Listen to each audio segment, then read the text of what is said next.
السلام علیکم۔ میرا نام ماجد حسین ہے اور آپ دیکھ رہے ہیں اردو ناولز بائی ماجد۔ میں آج آپ کے لیے ناگ راجا کی قسط نمبر 4 لے کے آیا ہوں، تو چلے شروع کرتے ہیں۔ عجیب سے شور پر ماہین جب باہر گئی تو پہلے باہر کا منظر دیکھ کر دنگ رہ گئی اور پھر کہا لگا کر ہنستی چلی گئی۔ ایک بہت بڑے ہاتھی پر ایک ناگ بیٹھا تھا۔ یہ منظر اگر کوئی عام انسان دیکھتا تو یقیناً خوفزدہ ہو جاتا، مگر ماہین جانتی تھی وہ کون بیٹھا ہے۔ ہاتھی پر بیٹھا بہت عجیب سا لگا۔ وہ ماہین کے پاس آ کر رک گیا۔ زاہد فوراً اپنے انسانی روپ میں آیا۔ یہ ہنسنے کی نہیں، بہادری کی بات ہے، زاہد نے تپ کر کہا۔ لو، تم کون سا ایسا تیر مار رہے ہو؟ میں تو بہت بار ہاتھی کی سواری کر چکی ہوں، ماہین نے اٹھلا کر کہا۔ یہ کوئی مشکل کام نہیں، تم ایسے کہہ رہے ہو جیسے بہت بڑا محاذ سر کر لیا ہو۔ ماہین مسلسل اسے چڑھا رہی تھی۔ اچھا، تو یہ بات ہے، آؤ پھر۔ زاہد نے جھک کر ماہین کی جانب ہاتھ بڑھایا اور ماہین نے اسے فوراً تھام لیا۔ زاہد کو ایک پل کے لیے لگا وہ پل اور وقت رک جائے۔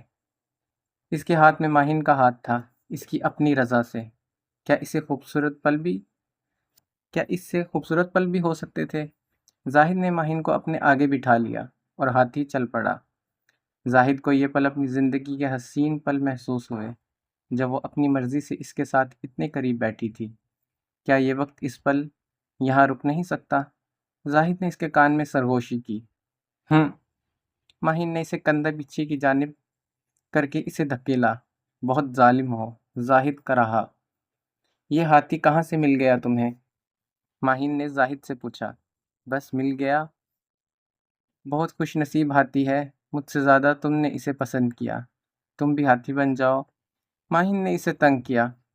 سوچ تو اب یہی رہا ہوں، زاہد نے سر کھجاتے ہوئے شرارت سے کہا۔ ماہین ہنس دی۔ ہاتھی بن کر کچھ عجیب نہیں لگو گے؟ ماہین نے سوچتے ہوئے کہا۔ عجیب تو میں تمہیں ناگ بن کر بھی لگتا ہوں، زاہد نے اپنا دکھڑا رویا۔ یہ تو بالکل صحیح کہا، ماہین مسلسل اسے چھیڑ رہی تھی۔ وہ لوگ اسی نہر کے پاس آ گئے تھے جہاں وہ کل آئے تھے۔ نہر سچ میں بہت خوبصورت تھی۔ نہر کے تینوں اطراف سبزہ تھا جو اس کی خوبصورتی کو بڑھا رہا تھا۔ نہر کا پانی صاف و شفاف تھا۔ ماہین اور زاہد ہاتھی سے اتر آئے۔ ماہین نہر میں پاؤں ڈال کر بیٹھ گئی۔ اس چاندنی رات میں نہر کے پانی میں ماہین کا عکس کسی پری کا لگ رہا تھا، جیسے ایک پری راستہ بھول کر یہاں نکل آئی ہو۔ زاہد بھی اس کے ساتھ پانی میں پاؤں ڈال کر بیٹھ چکا تھا۔ پانی میں دونوں کا عکس بہت بھلا دکھائی دے رہا تھا، ایک مکمل فریم میں لگی ہوئی تصویر کی طرح۔ دور سے دیکھنے والا اس منظر کو مکمل منظر کے خطاب سے نواز دیتا۔ کتنا خوبصورت منظر ہے نا؟ زاہد نے ماہین سے تائید چاہی۔ بہت خوبصورت ہے، ماہین واقع اس منظر کی خوبصورتی میں کھوئی ہوئی تھی، لیکن تم سے کم، زاہد نے اسے دیکھ کر بولا۔ ماہین چھنپ سی گئی۔ پاگل، بس وہ ایک لفظ کہہ سکی۔ ہاں، تمہارے پیار میں۔ ماہین نے کچھ جواب نہیں دیا۔ ہاتھی شاید لوٹ چکا تھا اپنے مقام پر، اب وہ وہاں اسے نظر نہیں آیا۔ دل کر رہا بس اس طرح پوری زندگی بتا دوں۔ زاہد کے لہجے میں ان کہے جذبے بول رہے تھے۔ کیا خیال ہے؟ اب وہ ماہین سے کچھ جیسے اقرار سننا چاہتا تھا، مگر دوسری جانب خاموشی چھائی ہوئی تھی۔ ماہین نہر کے پانی کو دیکھتی رہی اور پھر بولی۔ ان لوگوں سے مذاکرات اب کب ہیں؟ کل شام میں جانا ہے۔ زاہد نے ٹھنڈی سانس لی۔ کوئی لاہے عمل ترتیب دیا؟ ماہین نے اس سے سوال کیا۔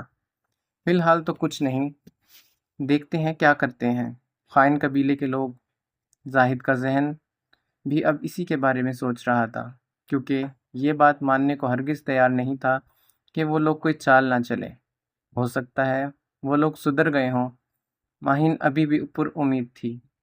یہ ایک ناممکن سی بات لگتی ہے۔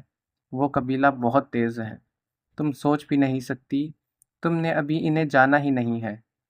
ماہین اس بات پر خاموش رہی۔ تم کیوں ان کے بارے میں اتنا سوچتی ہو؟ میں تم پر آنچ نہیں آنے دوں گا۔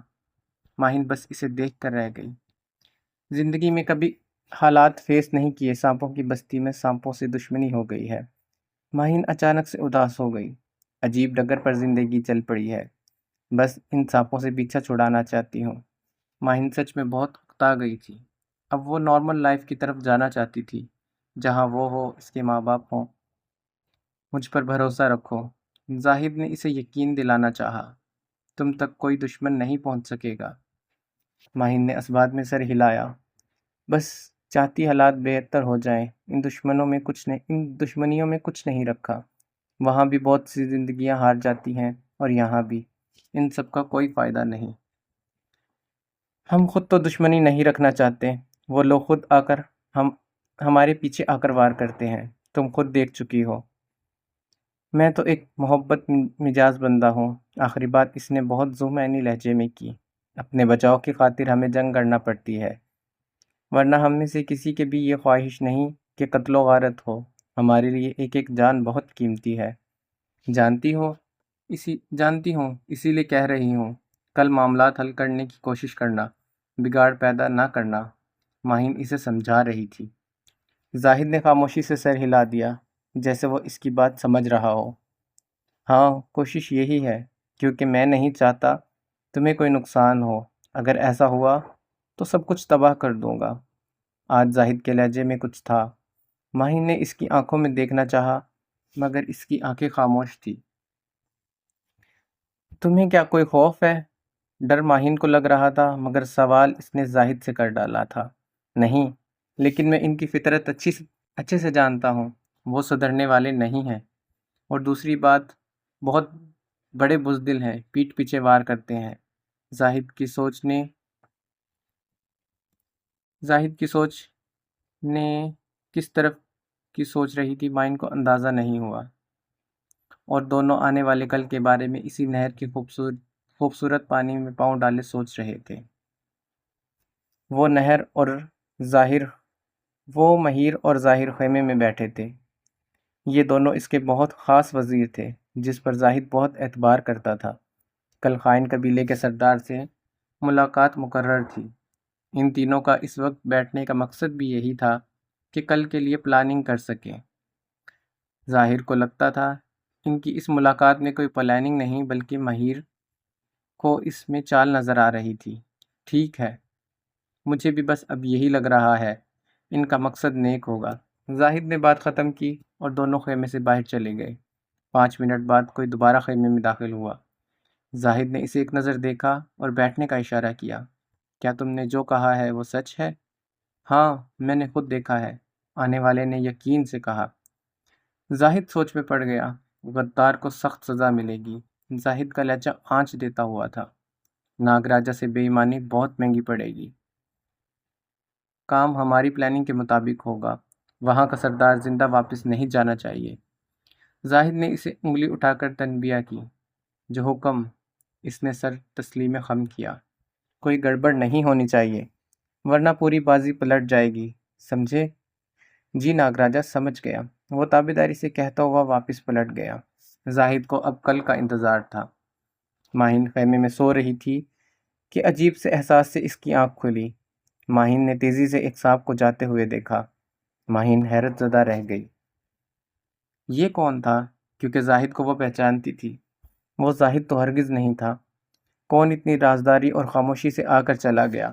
ماہن کو اپنے ماتھے پر پسینے آتے محسوس ہوئے۔ کوئی دشمن ہوتا تو نقصان پہنچاتا، اس طرح تو ہرگز نہ جاتا۔ ماہن کو دوبارہ نیند نہیں آئی، بس وہ سوچتی رہی کہ وہ آنے والا سانپ کون تھا، اور یہی سوچتے سوچتے پھر نیند کی وادیوں میں اتر گئی۔ وہ نہیں جانتی تھی کہ کل کیا ہونے والا ہے۔ جانے سے پہلے زاہد ماہن سے ملنے آیا۔ لو جی، تمہاری خواہش پر میں وہاں جا رہا ہوں، ورنہ وہ قبیلہ قابل اعتبار نہیں، زاہد نے نروٹھے پن سے کہا۔ ماہن کو وہ ایک بگڑا بچہ لگا جو منہ پھلا کر بات پر راضی ہوا تھا۔ ماہن کو اس کی ادا پر ہنسی آ گئی۔ زاہد اسے دیکھتا رہا، جیسے تارے ٹمٹما اٹھے ہوں، جیسے چاروں طرف کوسوں قضا بکھر گئی ہو، اور اس کی ہنسی میں وہ کھو سا گیا۔ ماہن نے اس کے آگے چٹکی بجائی۔ خواب سے جاگ جاؤ۔ نہیں جاگنا خواب سے، بہت حسین ہے۔ زاہد اسے دیکھتا چلا گیا۔ تمہیں شاید دیر ہو رہی ہے، ماہن نے اسے یاد دلانا چاہا۔ راجا بھی نہ جانے کہاں کہاں پھنسا ہوا ہے، بس یہ کام نمٹ کر یہ گیا اور یہ آیا، زاہد نے بھی چٹکی بجا کر بتایا، اور اسے خدا حافظ کہہ کر چلا گیا۔ اور ماہین کو اس بات کی قطعاً خبر نہیں تھی کہ وہ زاہد کو اب دیکھ بھی سکے گی یا نہیں۔ آنے والے پل اس کے ہوش اڑانے والے تھے۔ زاہد کے جانے کے بعد ماہین خیمے میں مسیری پر بیٹھ گئی۔ نہ جانے وہاں کیا معاملات ہوں، زاہد کو ان پر بھروسہ نہیں تھا۔ اللہ کرے کوئی شیطانی نہ کرے، وہ یہاں بیٹھ کر دعا ہی کر سکتی تھی۔ اللہ کرے سب اچھا ہو، وہ خیریت سے واپس آ جائے۔ بہت خلوص سے اس کی خیریت کی دعا مانگی تھی۔ ماہین اس وقت اسی نج پر سوچ رہی تھی۔ اس کی سوچ زاہد تک ہی تھی، مگر وہ یہ بات جانتی نہیں تھی کہ بزدل دشمن پیٹھ پر وار کرتا ہے، اور دشمن کمزور پہلو پر ہی وار کیا کرتے ہیں، جہاں ہم سوچ بھی نہیں سکتے۔ اسی لیے دشمن کو کبھی کمزور نہ جانو، اور نہ دشمن پر کبھی اندھا یقین کرو۔ ماہین کو باہر سے اسی لڑکی کی آواز آئی جو روز اس کے لیے کھانا لاتی تھی۔ وہ ماہین کو آواز دے رہی تھی۔ ماہین کو تعجب ہوا، وہ اندر کیوں نہیں آئی؟ ماہین خیمے کے دروازے پر پہنچی تو ماہین کو اس کے نہ آنے کی وجہ معلوم ہوئی۔ باہر وہی سانپ ماہین کی حفاظت کر رہے تھے جنہیں جنگل میں زاہد نے ماہین کے حصار کے لیے کہا تھا۔ ابھی بھی وہ حصار بنائے ہوئے تھے۔ جانے سے پہلے زاہد ماہین کی حفاظت کی غرض سے یہ ڈیوٹی انہیں سونپ کر گیا تھا۔ ماہین وہیں کھڑی رہی۔ کیا بات ہے؟ ماہین نے اس لڑکی سے پوچھا۔ نہ جانے کیوں ماہین کو اس وقت کسی انہونی کا احساس ہوا۔ ایسا لگا جیسے بہت بڑی گڑبڑ ہونے والی تھی۔ آپ باہر آنا، آپ سے بات کرنی ہے، اس لڑکی نے ماہین کو تعظیم پیش کرتے ہوئے کہا، مگر اس کی آنکھیں کچھ اور کہہ رہی تھی۔ کوئی چنگاری تھی جو اس کی آنکھوں سے نکل رہی تھی۔ اب وہ ماہین کی آنکھوں میں آنکھیں ڈال کر کھڑی تھی۔ اس کے چہرے پر ایک سختی چھائی ہوئی تھی۔ کیوں؟ ایسی کیا خاص بات کرنی ہے تم نے؟ ماہین نے ابرو جھاڑی۔ اسی پل ماہین کو رات والا سانپ یاد آیا، اور ماہین کے دل نے اعلان کیا، اس حصار سے نکلنا اپنی موت کو دعوت دینا ہے۔ زاہد، مہیر اور ظاہر مقرر وقت پر مقرر جگہ پہنچ گئے، مگر ابھی خائن قبیلے کا کچھ پتہ نہ تھا، وہ لوگ کب آئیں گے۔ اصولاً انہیں وقت سے پہلے پہنچ جانا چاہیے تھا، کیونکہ ملنے کی دعوت انہی کی طرف سے دی گئی تھی۔ زاہد بہت کوفت کا شکار ہو رہا تھا، اور اس کے دل میں انجانے وسوسے بھی آ رہے تھے۔ شام کے سائے بڑھ رہے تھے۔ یہ سائے زاہد کو عجیب سی وحشت میں مبتلا کر رہے تھے۔ اسے کچھ خاص اچھا نہیں لگ رہا تھا۔ ایسا لگتا تھا اپنا دل وہیں اس خیمے کی چوکھٹ پر چھوڑ آیا ہے۔ آنکھوں میں بار بار اس پری کا چہرہ ٹھہر جاتا۔ ہو نہ ہو یہ ان کی چال ہے، ورنہ وقت پر پہنچنا ان کی ذمہ داری تھی۔ زاہد دونوں سے مخاطب ہوا۔ ظاہر بھی اچنبھے میں مبتلا تھا۔ دھیرج رکھیے، وہ لوگ شاید پہنچنے والے ہوں، مہیر نے تسلی دی۔ میرا دل کہہ رہا ہے وہ کوئی جال بچھا رہے ہیں، زاہد نے چاروں جانب دیکھتے ہوئے کہا۔ ظاہر بھی چاروں جانب دیکھ رہا تھا۔ مہین پرسکون کھڑا تھا۔ زاہد اور ظاہر بہت چوکنا کھڑے تھے، جیسے کسی بھی سمت سے کوئی حملہ متوقع ہو۔ وہ سوچ رہے تھے دشمن نے یقیناً یہاں بلا کر کوئی جال بچھا رکھا ہے، بہت سنبھل کر قدم رکھنا ہے۔ کچھ دیر بعد زاہد سے برداشت نہیں ہوا۔ مہیر، تم پتہ کرو، وہ لوگ ابھی تک کیوں نہیں آئے؟ مہیر نے سر تسلی میں خم کیا اور سانپ بن کر رینگتا ہوا وہاں سے نکل گیا۔ زاہد نے ظاہر کو اشارہ کیا۔ زاہد کو رات کا واقعہ یاد آیا۔ جب وہ دونوں چلے گئے تھے تو 5 منٹ بعد ظاہر واپس آیا اور اس نے بتایا وہ غدار مہیر ہے۔ زاہد سناٹے میں رہ گیا تھا۔ دل اور عقل یقین نہیں کر رہی تھی اس کی غداری پر۔ وہ اتنا وفادار ساتھی کیسے دھوکہ دے سکتا تھا؟ زاہد کو لگا ظاہر جھوٹ بول رہا ہے۔ ظاہر نے بھی کچھ واقعات بتائے تو زاہد کو بھی پھر شک ہوا، لیکن اس کا دل مانتا نہیں تھا۔ اتنا وفادار ساتھی اتنا بڑا دھوکہ بھی دے سکتا ہے؟ آنے والے حالات میں دودھ کا دودھ اور پانی کا پانی ہونے والا تھا۔ ماہین ابھی تک نہیں آیا تھا۔ اب مزید انتظار بے وقوفی ہے۔ ہمیں قبیلے جانا چاہیے، سمجھ سے باہر ہے یہاں بلانا ان کی کیا چال ہو سکتی ہے؟ زاہد بہت حیرت میں مبتلا تھا۔ وہ دونوں چاروں طرف گشت کر رہے تھے، شاید کوئی دشمن گھات لگائے نظر آ جائے، مگر چاروں جانب ایک سناٹا چھایا ہوا تھا۔ ایسی خاموشی تھی جو خوف میں مبتلا کر رہی تھی۔ کوئی پرندہ بھی نظر نہ آتا تھا۔ شام کے سائے پھیل کر اندھیرے کا روپ دھار چکے تھے۔ اونچے لمبے پیڑ کے سائے خوفناک منظر پیش کر رہے تھے۔ جھیل کا پانی خاموش کوئی طوفان چھپائے بیٹھا تھا۔ ظاہر ایک پل کو دیکھتا رہا۔ راجا، ہمیں قبیلے جلد سے جلد پہنچنا چاہیے، ظاہر کے لہجے میں انجانے خدشات بول رہے تھے، اور اس پل زاہد کو اپنے پاؤں تلے ایسا لگا زمین کھینچ لی گئی ہو۔ ظاہر نے بے یقینی سے ظاہر کو دیکھا۔ اس نج پر اس نے سوچا نہیں تھا۔ اس کی سب سے بڑی کمزوری تو قبیلے میں تھی، اور دشمن یہ بات جانتا تھا۔ اس کے بعد زاہد نے خود کو دوڑتے پایا۔ وہ نہیں جانتا تھا دشمن اپنی چال چل چکا ہے۔ جہاں سے آئی ہو واپس پلٹ جاؤ، زاہد آنے والا ہوگا اور تمہیں زندہ نہیں جانے دے گا۔ ماہین نے اس لڑکی کو للکارا۔ لڑکی کے لبے پر استہزائیہ ہنسی تھی۔ تم باہر آتی ہو یا تمہیں گھسیٹ کر باہر لایا جائے؟ لڑکی کے طور مکمل بدل چکے تھے۔ تمہارا گوشت کچا چبا جانا چاہتی ہوں، وہ لڑکی دانت پیستے ہوئے بولی، اور تمہارا خون پینا چاہتی ہوں۔ اپنی زندگی عزیز ہے تو واپس لوٹ جاؤ، میں تمہیں آخری موقع دیتی ہوں۔ ماہین بے شک اسے للکار رہی تھی، مگر اندر سے سوکھے پتے کی طرح کانپ رہی تھی۔ وہ اتنی بہادر تو ہرگز نہیں تھی کہ ناگن کا مقابلہ کر سکتی، اور جس طرح وہ اسے کھانے کی بات کر رہی تھی، ماہین نے بامشکل خود کو کانپنے سے روکا تھا۔ لیکن میں تمہیں کوئی موقع ہرگز نہیں دوں گی، اپنے ہاتھوں سے تمہیں موت دوں گی۔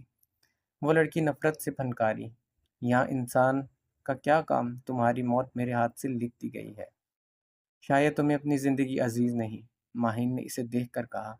بہت عزیز ہے، تبھی تمہیں ان ہاتھوں سے مار دینا چاہتی ہوں۔ وہ اپنے ہاتھوں کو دیکھتے ہوئے بولی۔ اس کی آنکھوں میں بہت نفرت تھی۔ اور تمہارے یہ کمزور سانپ میرا کچھ نہیں بگاڑ سکتے۔ وہ ان سانپوں کو دیکھ کر طنزیہ ہنسی۔ یہ تو میرے ہاتھوں چند منٹوں میں جہنم رسید ہو جائیں گے۔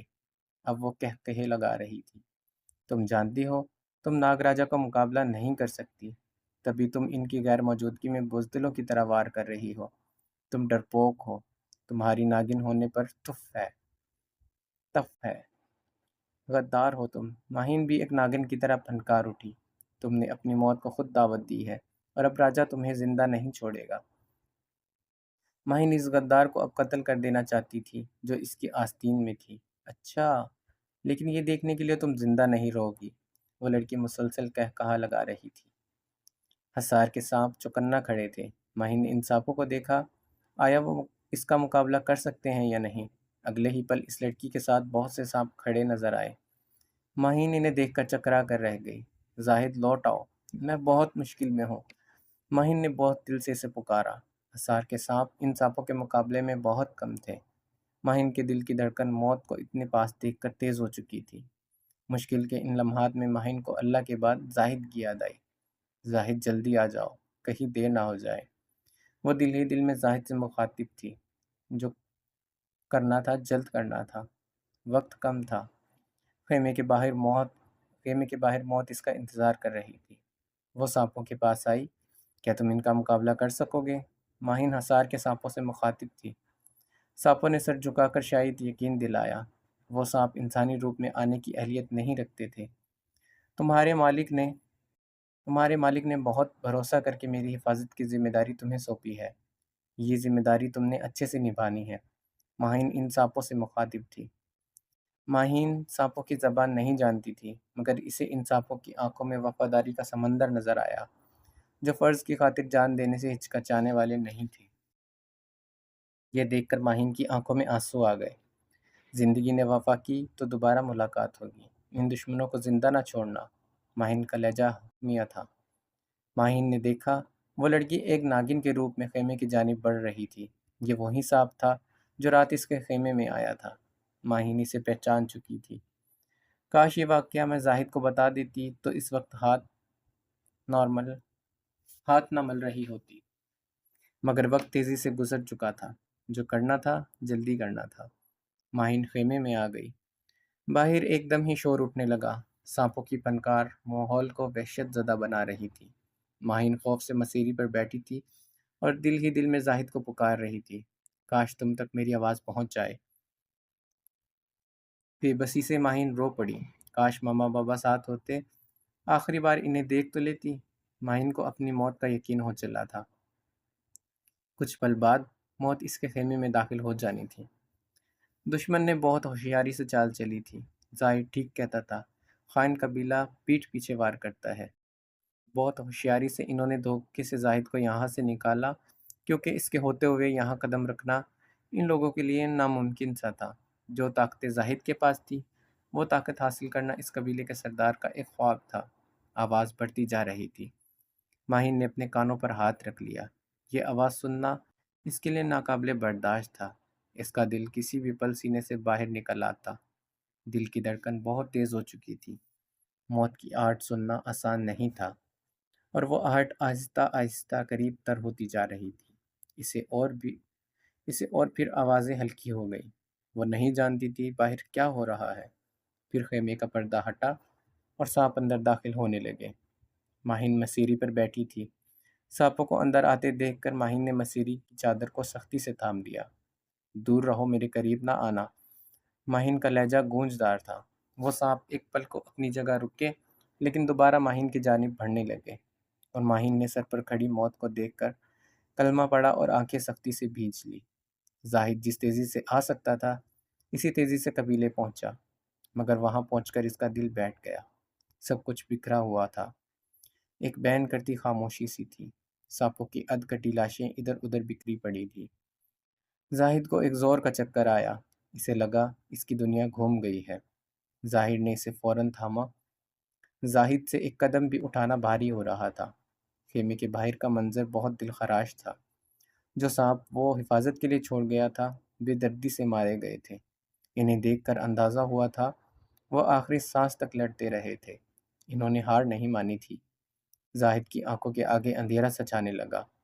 جان سے بڑھ کر عزیز کو یہاں چھوڑ کر گیا تھا۔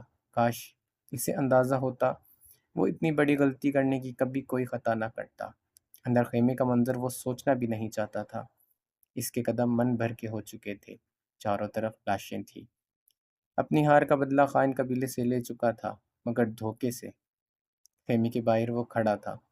اندر جانے کی اس میں ہمت نہیں تھی۔ خیمے کے پردے پر زاہد نے ہاتھ رکھا اور ایک بے بس نظر ظاہر پر ڈالی، اور ہمت کر کے خیمے میں داخل ہوا۔ اور اندر کا منظر دیکھ کر وہ حیران رہ گیا، کیونکہ اندر کوئی نہیں تھا۔ خیمہ خالی تھا۔ کوئی افراتفری بھی نظر نہیں آئی۔ ماہین کہاں ہے؟ حیرت زدہ سا زاہد بڑبڑایا۔ ظاہر خود اپنی جگہ حیران کھڑا تھا۔ ظاہر کا ذہن بالکل مفلوج تھا۔ زاہد خود صورتحال کو سمجھنے سے قاصر تھا۔ ماہین کو وہ اپنے ساتھ لے جا چکے ہیں۔ زاہد جیسے ہوش میں آیا۔ ماہین ان کے قبضے میں ہے۔ زاہد ظاہر کو دیکھتے ہوئے بولا، اور گرنے کے انداز میں مسیری پر ڈھہ گیا۔ وہ سر تھامے بیٹھا تھا اور ایک دم اٹھا۔ میں خائن قبیلے جا رہا ہوں۔ زاہد فیصلہ کن انداز میں گویا ہوا۔ نہیں راجا، یہ جوش نہیں، ہوش کا وقت ہے۔ ظاہر نے یکدم زاہد کا بازو پکڑا۔ نہیں ظاہر، مجھے جانا ہے۔ یہ وقت جوش کا ہے۔ نہ جانے ان ظالموں نے اس کا کیا حال کیا ہو۔ زاہد کی حالت عجیب تھی۔ ظاہر نے اسے پکڑا ہوا تھا، ورنہ وہ کوئی انتہا قدم اٹھا لیتا۔ وہ صحیح سلامت اور بالکل ٹھیک ہوگی۔ اگر ان کا مقصد اسے نقصان پہنچانا ہوتا تو یہیں پہنچا دیتے۔ اس طرح اسے ساتھ لے کر نہ جاتے۔ ایک ہی مقصد ہے، اور وہ کوئی ڈیمانڈ رکھیں گے۔ ان کی کیا ڈیمانڈ ہوگی؟ ظاہر اس کی جانب دیکھتے ہوئے سوالیہ انداز میں بولا۔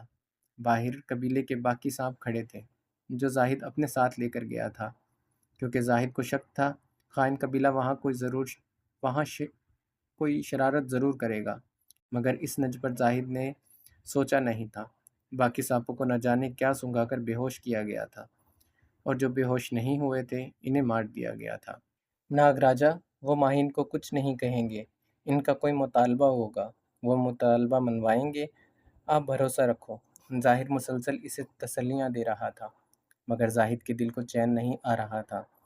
اس کا بس نہیں چل رہا تھا وہ خائن قبیلے پہنچ کر سب کو تہس نہس کر ڈالے، سب کچھ بھسم کر دے۔ جو انہوں نے کیا ہے اس کا انجام وہ ضرور بھگتیں گے۔ کسی کو بھی زندہ نہیں چھوڑوں گا۔ زاہد کے لہجے میں آتش فشاں تھا۔ لیکن اس ٹائم تھوڑا صبر سے کام لینا ہوگا۔ ایک لایا عمل ترتیب دینا ہوگا، ورنہ ہمیں ناکامی کا سامنا کرنا پڑے گا۔ عقل مندی کا تقاضا یہ ہے کہ دماغ کو ٹھنڈا کر کے سوچا جائے۔ ظاہر کی باتوں میں دم تھا۔ صبر سے کام لے کر ہی ایک اچھی پلاننگ کی جا سکتی تھی، جوش سے صرف ناکامی ملتی ہے۔ تم کیا کہتے ہو، کیا کرنا چاہیے؟ زاہد کا اپنا دماغ اس وقت کام نہیں کر رہا تھا۔ اس وقت باقی قبیلے والوں کو بلایا جائے، جو لوگ موجود تھے وہی صحیح بتا سکتے ہیں کہ یہاں کیا ہوا تھا۔ آپ حوصلہ رکھیں، کسی پر ظاہر نہ ہونے دیں کہ آپ کمزور پڑ رہے ہیں۔ زاہد ایک اچھا وزیر ہونے کا ثبوت دے رہا تھا۔ زاہد سوچ میں گم تھا۔ اس کی سوچ صرف ایک جگہ رکی ہوئی تھی کہ وہ کس حال میں ہوگی، زندہ بھی ہوگی یا نہیں۔ اس پہلو کو سوچ کر زاہد نے کراہ کر آنکھ بند کر لی۔ نہیں، ایسا نہیں ہو سکتا۔ وہ خود کو تسلی دے رہا تھا۔ راجا، مشکل وقت ہے، حوصلے سے کام لیجیے۔ ظاہر اسے تسلی دیے جا رہا تھا۔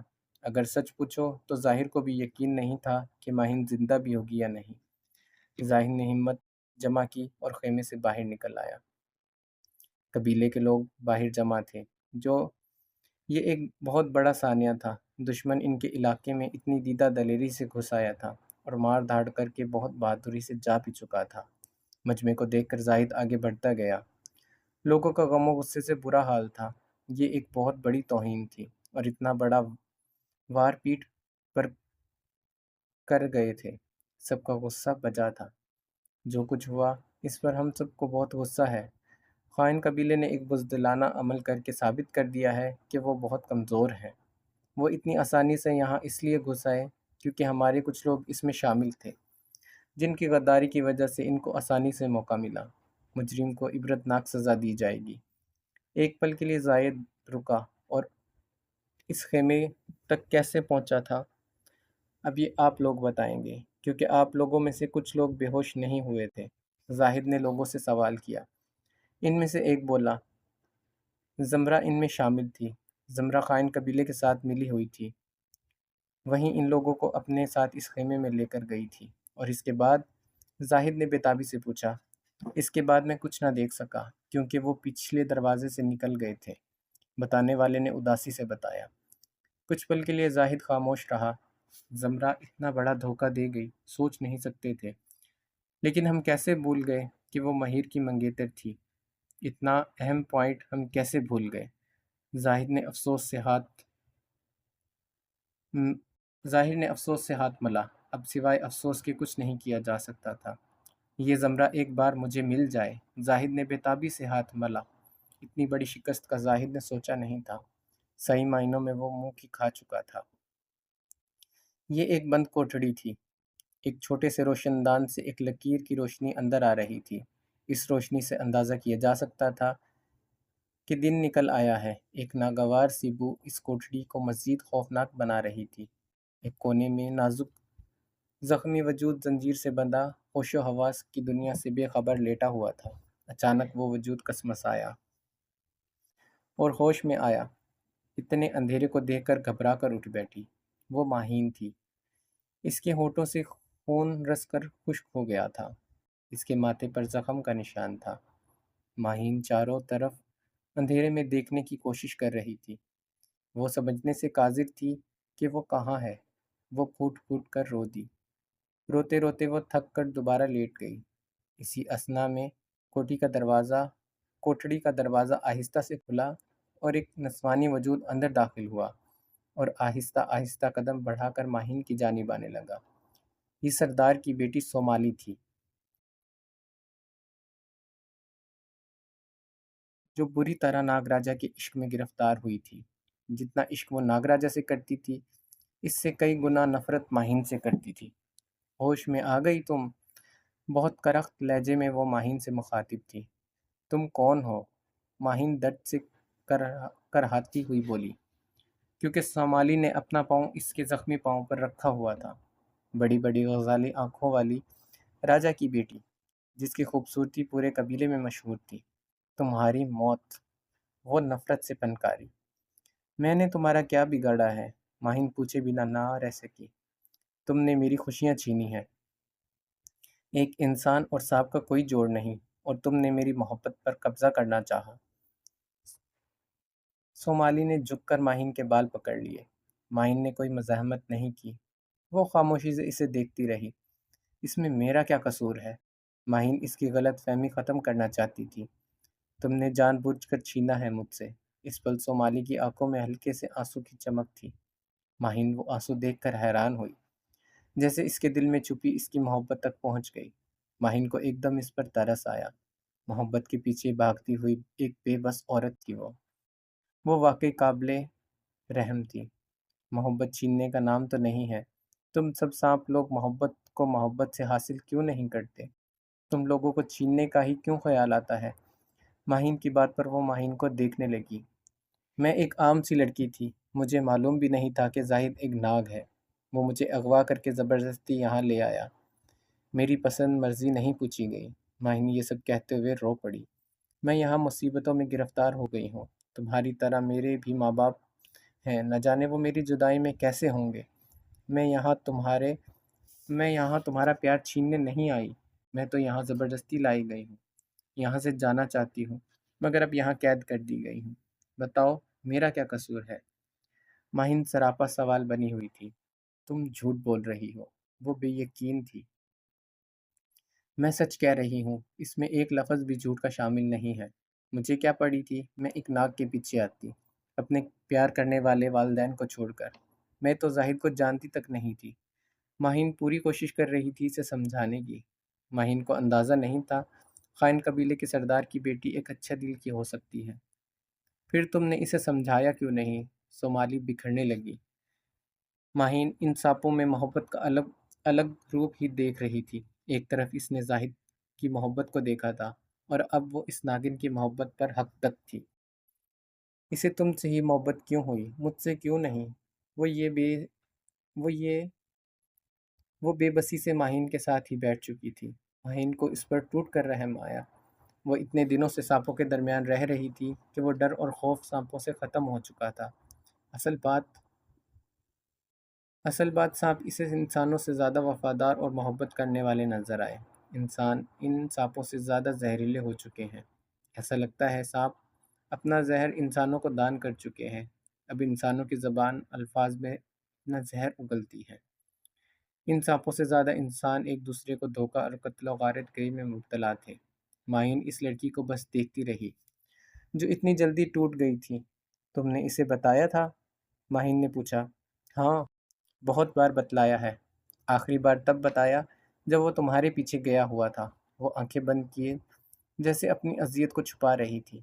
ایک آنسو اس کی بند پلک سے ٹوٹ کر گرا۔ شاید وہ اذیت ناک لمحے سوچ رہی تھی، شاید اس بےعزتی کو سوچ رہی تھی جو زاہد بار بار اس کی کر چکا تھا۔ ماہین کو یاد آیا زاہد نے اسے اس کے بارے میں بتایا تھا، اور یہ بھی بتایا تھا کہ اس نے سردار کی بیٹی کی بہت بےعزتی بھی کی تھی۔ ماہین کو بہت افسوس ہوا۔ اگر پیار نہیں کرتے تھے تو عزت سے انکار کرتے۔ کسی کی اتنی بےعزتی کا کوئی حق حاصل نہیں تھا۔ کچھ پل کے لیے ماہین اور وہ دونوں خاموش رہی۔ کیا وہ تمہیں بہت چاہتا ہے؟ اس نے بند آنکھوں سے سوال کیا۔ میں نہیں چاہتی، تم بے فکر رہو، وہ تمہارا ہی رہے گا۔ تم یہ کیسے کہہ سکتی ہو؟ وہ بے تاب ہوئی۔ تم نے اسے محبت سے منانے کی کوشش نہیں کی، ورنہ وہ ضرور مان جاتا۔ تم نے ضد بنایا ہے محبت کو۔ محبت کو صرف محبت سے رام کیا جا سکتا ہے، ضد اور ہٹ درمی سے نہیں۔ تم ایک بار اس کا ہاتھ پکڑ کر اپنی محبت کا یقین تو دلاتی۔ ماہین بہت رسان سے اسے سمجھا رہی تھی۔ وہ نہیں سمجھتا تھا، بہت بار آزما چکی ہوں۔ صومالی جھلا سی گئی۔ ماہین خاموش رہی۔ شاید میں نے اسے پیار سے منایا ہی نہیں۔ کچھ دیر خاموشی کے بعد اس نے اپنی غلطی کا اعتراف کیا۔ ابھی بھی وقت نہیں گزرا، ابھی بھی تم اسے منا سکتی ہو۔ ماہین نے اس کی امید بندھائی۔ ابھی بھی اتنا کچھ ہونے کے بعد وہ بے یقین تھی۔ ابھی وقت نہیں گزرا، تم پیار سے اسے منا سکتی ہو، لیکن وہ تو تمہیں پسند کرتا ہے۔ وہ بہت مایوس تھی۔ جب وہ مجھے پسند کر سکتا ہے تو تمہیں کیوں نہیں؟ ماہین کی بات پر اس کی آنکھیں خوشی سے چمک اٹھی۔ لیکن یہ سب بہت مشکل ہے، صومالی نے ماہین سے کہا۔ مشکل ضرور ہے، ناممکن نہیں۔ تم مایوس نہ ہو، ہمت سے کام لو۔ ماہین نے آہستگی سے اس ناگن کا ہاتھ اپنے ہاتھوں میں لے کر دوستانہ انداز میں دبایا، اور صومالی نے اس سے اپنا ہاتھ نہیں چھڑوایا۔ وہ نہیں سمجھے گا، وہ مجھے پسند نہیں کرتا۔ صومالی اداسیوں میں گھری ہوئی تھی۔ صومالی کو دیکھتے ہوئے ماہن یہ سوچ رہی تھی، اتنی پیاری لڑکی کو کوئی کیسے رد کر سکتا ہے؟